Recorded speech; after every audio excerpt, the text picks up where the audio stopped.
afternoon, everyone. Welcome to the Rina Captains Award session as part of Yare 2020, 10th edition of the event. Very virtual, but I'm sure that next year will be real again. We will be back together and we'll do some good stuff. Eating the Tuscan food, drinking the Tuscan wine, and hugging the Tuscan friends across Via Reggio. So thank you, everyone, for joining me. I've got Fiorenzo Spadoni, Giorgio Gallo, Lorenzo Policardo, and the maestro himself, Pietro Angelini from Yare Navigo. How are we all, guys? Very good. Very well, very well. Thanks, Martin. Good. Good, So listen, good. I'm going to quickly talk about the Rina Captains Award. As I understand it, the plan is to make sure that the captains of industry who are running these yachts, let's say, share with you some experiences, some insights, some opinions of the world of the class societies, and also how, in fact, they add value. So tell me the purpose of this award from your perspective, Giorgio. Yeah, we, together with Pietro and Fiorenzo, we decided to cooperate, to support this event, and to try to offer what in our mind is important in this period for captains, for the yachting industry. I mean, to be totally aware, to be totally knowledgeable about some technical rules that are to enter in force. In few days, we will face some new rules regarding the environmental issues, environmental items. And for this reason, we decided to try to concentrate in basic course some of the information and news directly coming from the entry in force of this regulation. I think that the role of the classification society is not only to certify, to issue a certificate of compliance, but is to assist our client, to support, to offer them services that can help their life, their work life every day. And through the Yare, and for which I thanks again Pietro, decided to involve Rina in this new online experience, we thought that we could decide to offer a sort of award, a luxury award to the captains that participate to our training course and obtained the best score regarding the results and the questions that are indicated in the document. I think Giorgio, what's very interesting is the class societies are talked about a lot in the marketplace, and especially in terms of the refit and after sales sector, that what role can you play and how you can be involved in the future of the fleet. And there was a conversation I had earlier on about the green issues, which Rina is very, very focused on.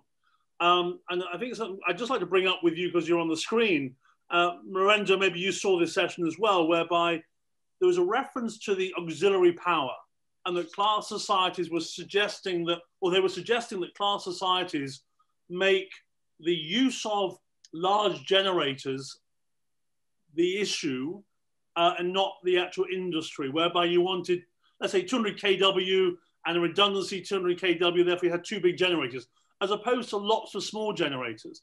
Now, how flexible is class to change that thought process and look at lots of small modular generators? I'm just trying to understand in the future how class can adapt to change in terms of what makes sense for the future.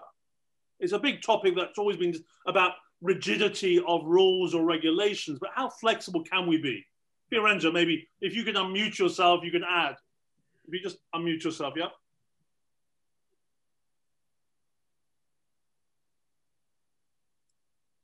Not yet? Yes, you hear me now? Yeah, thank you. Perfect. Yes, Martin, thanks for your comments. I think it is crucial in the future, but in the present, what we faced to be flexible and to build our rules around the needs of the industry. And I just wanted to make you an example. Maybe it's not for the yachting industry, but by the way, it's very close to it if you think about a giga yacht, because when we have given the class to the big Carnival XL project, the Iona and the Idanova, these mega cruise ship are propelled by LNG.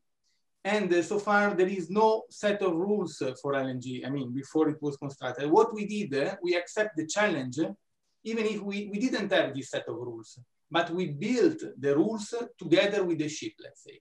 And this is the way to go in the future, because the future is fluid, the future is changing. And what we can do is to support our client, assist them, and I remember a sentence of, by the way, an MCA surveyor that was luckily very happy of the collaboration with Rina: flexible design to reach maximum safety. So flexibility, it should go along with safety every time 100%. But for sure, we have to be flexible. We are here, the rules are not written in the stone. Maybe once it was like that, but now really we are changing. And Giorgio knows very well, because we have also planned to change our set of rules for yachting, isn't it, Giorgio? Yeah, that I can tell you, Martin, that 2 weeks ago, we treated with the Ajax. Probably you know what is Ajax, is the association of all the classification society. It's not the Dutch football team. And this year, the Ajax issued with an unified requirement regarding the technical details, technical requirements, so where I have to store the urea on board. You know that starting from the 1st of January, we will have to treat the urea on board, to storage the urea on board. And the unified requirements request the installation of steel tanks on board, other than they are built in the structure of the hull. So this is something which is usual and normal for a steel yacht, steel hull yacht, of course. But for GRP, for light alloy, so for composite materials, and Rina, and this is to explain which is our role.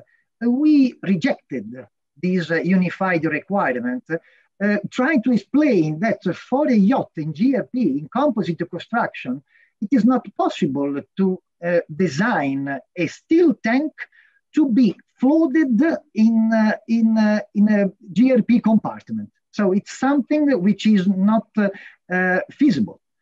And we received from Ajax the answer that it is correct, and for yacht less than 500 tons built in composite material, there will be the possibility to store the urea on board in structural tanks that are built in GRP, the same material of the hull. So this is the role of Rina, trying to understand exactly the needs of the industry and to try to fix, to solve with a solution that can be considered, technically speaking, equivalent.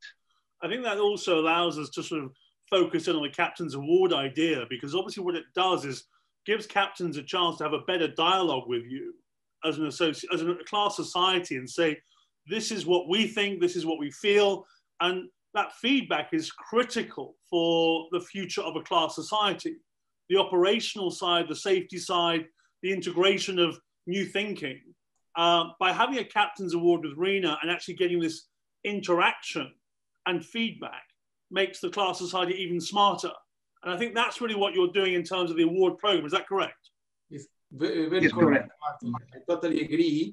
And I mean, not only we want to be in contact and linked with the captain on class matter, safety matter, but in the future, the plan is to be more and more, because we would like to assist them, be part of the team, also on non-class items. We are working on a project to help the captain to maintain all the equipment on board, not only the class essential items, but also sauna or whatever other equipment that for them is essential, because of course, if sauna is not working during the vacation of the owner, the yacht is not working. So the idea really is to assist them use our technical expertise, our capability to organize, for example, the maintenance of non-essential equipment in order to assist them. And so we want really to build up this relationship with captains. For us, their feedback and also one scope of these awards and the questionnaire that we send to the captain is also to get back the feedback from them, because for us it's extremely valuable. We have to build up our services, our set of rules according to their needs. Yeah. So Lorenzo, you've been involved in this industry for a long time, including the class societies, etc. Tell me what you think is the importance of a robust approach between the client and the class society. Yes, thank you, Martin. I think it's always a matter of balance. Listening to my former colleagues, my friends, Fiorenzo and Giorgio, I think that the role of class society is really important also sometimes to anticipate regulation. You are right. And in this light, the ratio between client and class society is becoming more and more important. Before answering this question, let me come back to a consideration, which, to my opinion, is quite important. As you know, let's say, I'm playing in the IMO field, in the IMO big room, which is now in a virtual room as well, dealing with sometimes heavy regulations, forthcoming regulation for the whole maritime industry. Last week, we had the MEPC, during which it was decided very heavy regulation, new forthcoming regulation for greenhouse gas, for limitation to CO2, and so and so. In this room, Ajax, as was named by Giorgio before, was sitting. Ajax is a recognized organization in consultative status, like SIBAS is in the room. Ajax have big credibility in the IMO ground, and I think that Ajax is very well listened by IMO. Sometimes during discussion, as it happened last week, as it happened every time, I would say, the class society are posing some consideration about the feasibility of some regulation, because they are in the middle between administrations, in this case, and clients as shipyards. So let me make you an example of some rules that are possibly anticipating those international that are coming. Let me talk for a while of underwater noise. So underwater noise is something that is being sooner or later, I would say soon, officially considered by the IMO. Currently, this topic is being put forward by some member state.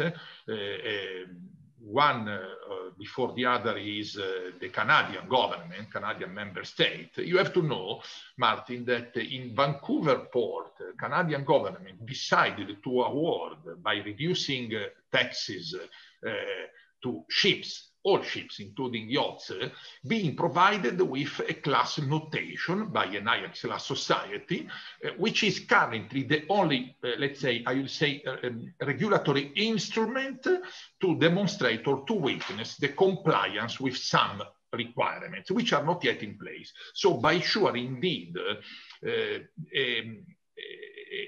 positive dialogue between industry, in this case, and class society are a base of discussion for future development of regulation. Again, in this case, about environmental regulation, but it happens in safety as it happens in other activities.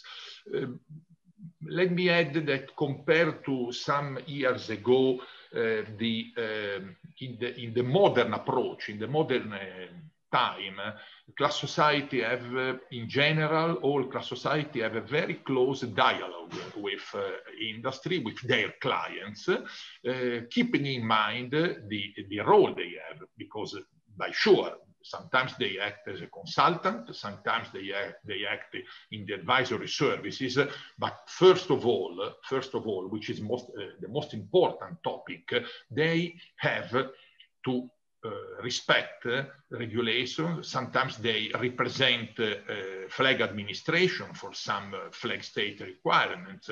So they are the lawyer in a way, the technical lawyer in front of rules and regulation, and their certificate is a matter of warranty, if you want, with the final customer, which is the yacht owner in our case. So that's an important consideration. Dialogue, but full respect of the rules. Sure. Thanks, Lorenzo. Listen, I think what I'd like to do, Pietro, I think you have to go to the meeting in a minute, but have your comment on what you think the Rina Captain's Award and Yare's partnership looks like for the future. Thanks, Martin. First of all, thank to you and to Giorgio and Fiorenzo, and even to Lorenzo, Sibas, for believing in this event. We have around 1,000 of people online in these 2 days, and we are very, very happy for this result. It's incredible from my point of view. I think that there is a change in progress, above all on people that affects us as a whole. And the awards is on the ability to change from my point of view. So I think that we are in a very incredible moment, and Yare and Rina could be again together to a new perspective, even for people and for captains in these 10 years. For us is very, very important, as you know. Thanks, Martin. I think an interesting point, Pietro. I think what I'd like to almost add into this whole conversation about the Rina Captain's Award is that ultimately we need to develop a relationship with the thousands of captains out there for two reasons. One is the insight and opinions and experience they have in terms of optimizing and improving everything we do. The other area, which I think is very important, is that the captains of today are mentors of tomorrow. Yeah. And we need to develop a next generation of captains. And that's something else that's a big part of Yare's mission, Rina's mission, Sibas' mission, to find the next generation of captains who will become part of our operational success and also our safety. So to me, this is why the awards are important, to engage as many captains as possible, to give Rina and ourselves feedback on what they love, what they hate, what they need, what they have experienced. So, Giorgio, the research, or let's say the competition itself, is a form of research. Now, if someone takes part in this research, and we're going to help promote this research over the next couple of weeks and promote it to the captains across the whole network of people, what do they win if they take part? What is the prize, and what is the process that we go through now? So it's very easy, because our intention is to share with a huge number of captains our training basic course, and the questionnaire is quite easy. But in our idea, there are last two questions in the questionnaire, and where they can describe how they would like to see the future for the yachting.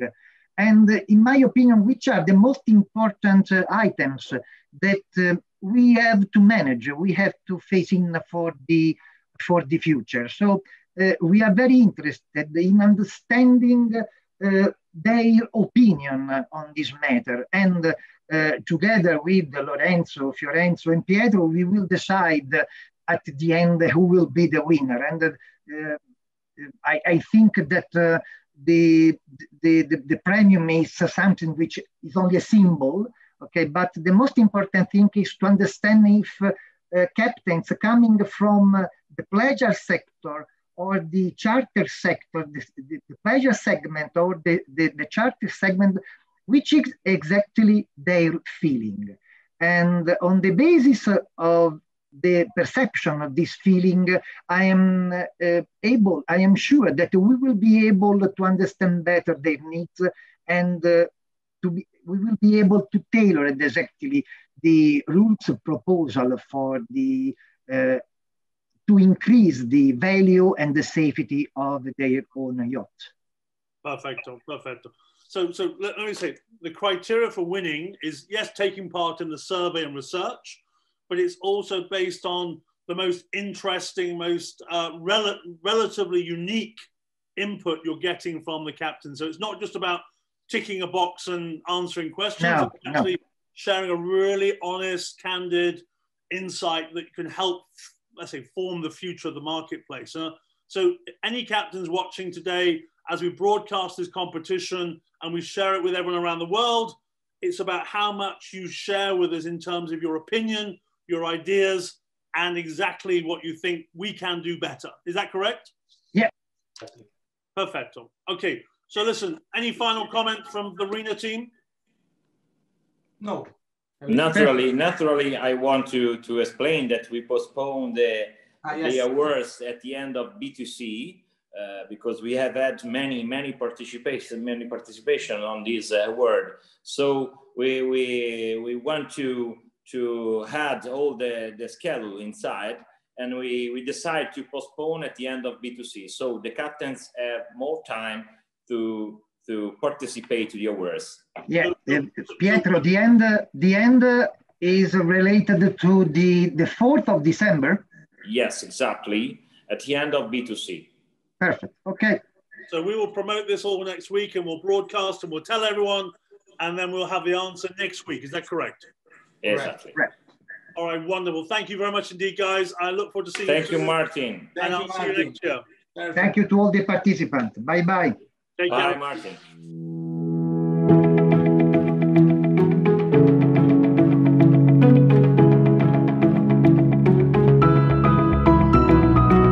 Welcome to Yare 2017.